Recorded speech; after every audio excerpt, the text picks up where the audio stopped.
Today we will be reading Caritamrta, Adi Lila, text 80.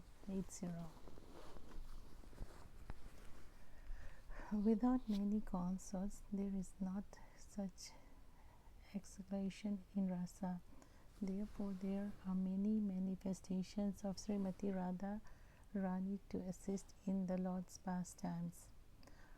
Among them are various groups of consorts in Braj who have varieties of sentiments and mellows. They help Lord Krishna taste all the sweetness of the rasa dance and other pastimes. Radha is the one who gives pleasure to Govinda, and she is also the enchantress of Govinda. She is the be-all and the end-all of Govinda, and the crest jewel of all his consorts. The transcendental goodness. Srimati Radharani is direct counterpart of Lord Sri Krishna. She is the center figure for all the goodness of fortune. She possesses all the attractiveness to attract the all-attractive personality of Godhead.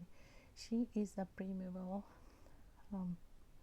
internal potency of the Lord.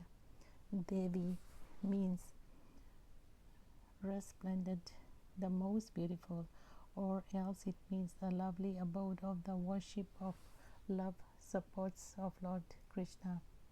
Krishnamai means one who's within and without our Lord Krishna. She sees Lord Krishna wherever she casts a glance. Or Krishnamaya means that she is identical with Lord Krishna, for she embodies the mellows of love. The energy of Lord Krishna is identical with him. Her worship, Aradhana, consists of fulfilling the desires of Lord Krishna. Therefore, the Puranas call her Radhika. Truly, the personality of Godhead has been worshipped by her. Therefore, Lord Govinda, being pleased, has brought her to the lonely spot, leaving us all behind. Therefore, Radha is Parama Devata, the supreme goddess, and she is worshipable for everyone. She is the protectress of all, and she is the mother of the entire universe.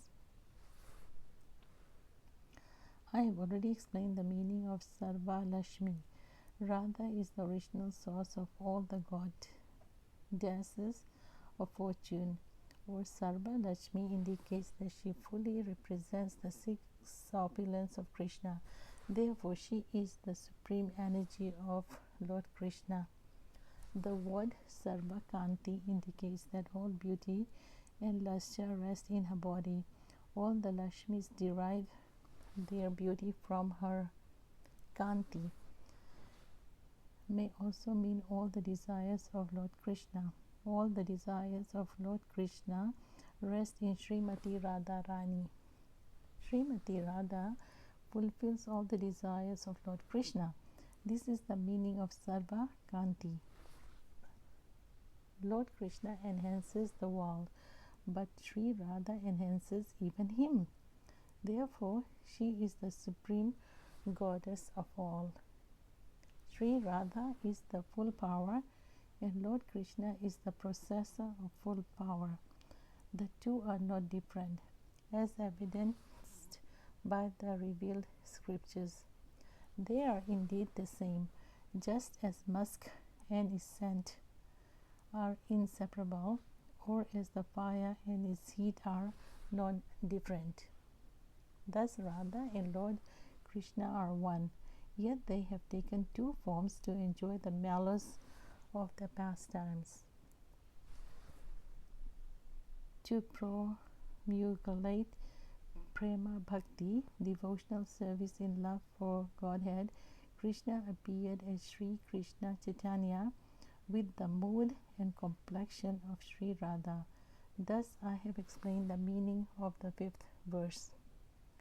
To explain the 6th verse, I shall first give a hint and its meaning. The Lord came to propagate Sankirtan. This is the external purpose, as I have already indicated. There is a principal course for Lord Krishna's appearance. It grows from his own engagements as the foremost enjoyer of the loving exchanges. That most confidential course is threefold. Sarvarupa Damodar has revealed it. Svarvarupa Goswami is the most intimate associate of the Lord. He therefore knows all these topics well. The heart of Lord Chaitanya is the image of Sri Radhika's emotions. Thus, feeling the pleasure and pain arises constantly therein. In the final portion of his pastimes, Lord Chaitanya was obsessed with the madness of the separation from Lord Krishna. He acted in anarchic ways and talked deliriously.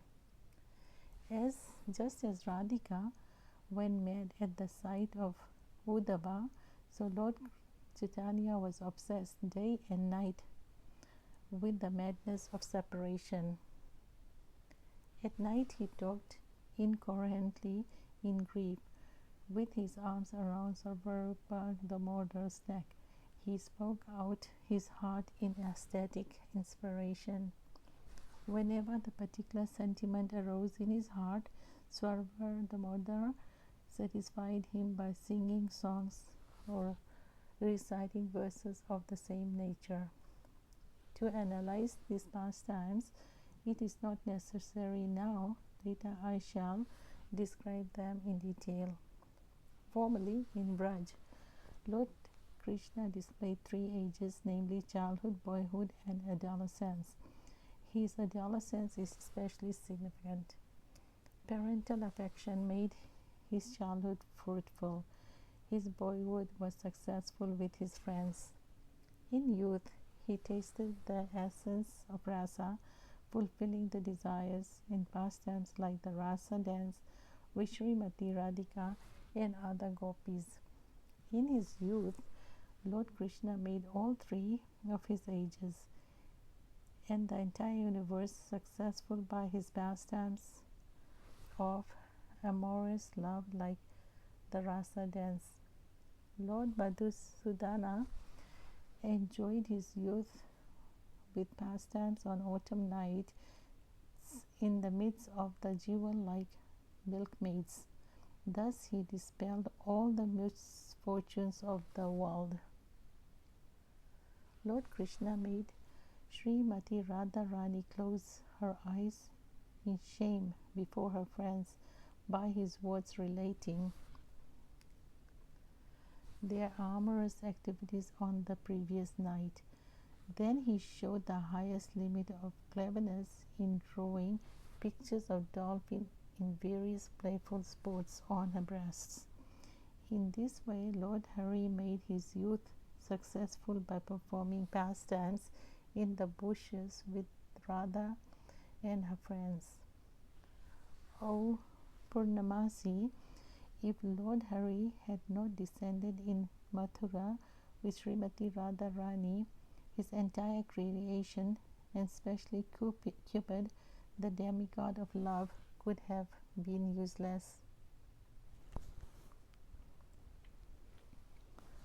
Even though Lord Krishna, the abode of all mallows, had previously in the way chewed the essence of the mallows of love, he was unable to fulfill three desires, although he made efforts to taste them. I shall explain his first desire. Krishna says, I am the primary cause of all rasas. I am the full spiritual truth and am made of full joy, but the love of Srimati Radharani drives me mad. I do not know the strength of Radha's love, with which she always overwhelms me. The love of Radha is my teacher, and I am her dancing pupil. Her prema makes me dance various noble dances. O my beloved friend Brinda, Where are you coming from?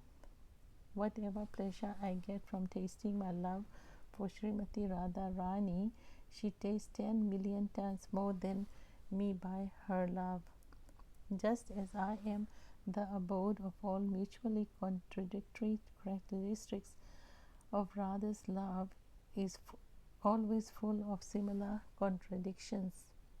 Radha's love is all pervading, leaving no room for expansion, but still it is expanding constantly. There is certainly nothing greater than her love, but her love is devoid of pride. That is the sign of its greatness. Nothing is purer than her love, but its behavior is always preserved and truth.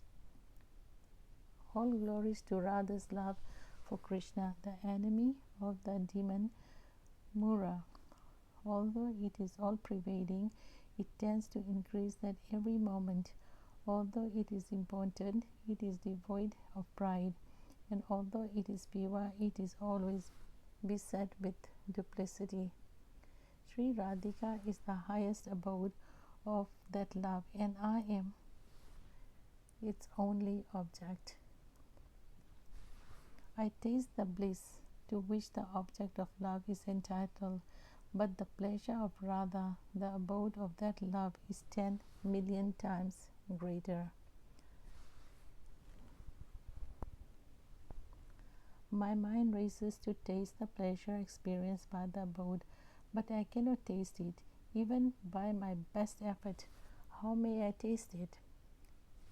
If some time I can be the abode of that love, only then I may taste the joy. Thinking in this way, Lord Krishna was curious to taste that love. His eager desire for that love increasingly blazed in his heart. That is the one desire. Now please hear another. Seeing his only beauty, Lord Krishna began to consider,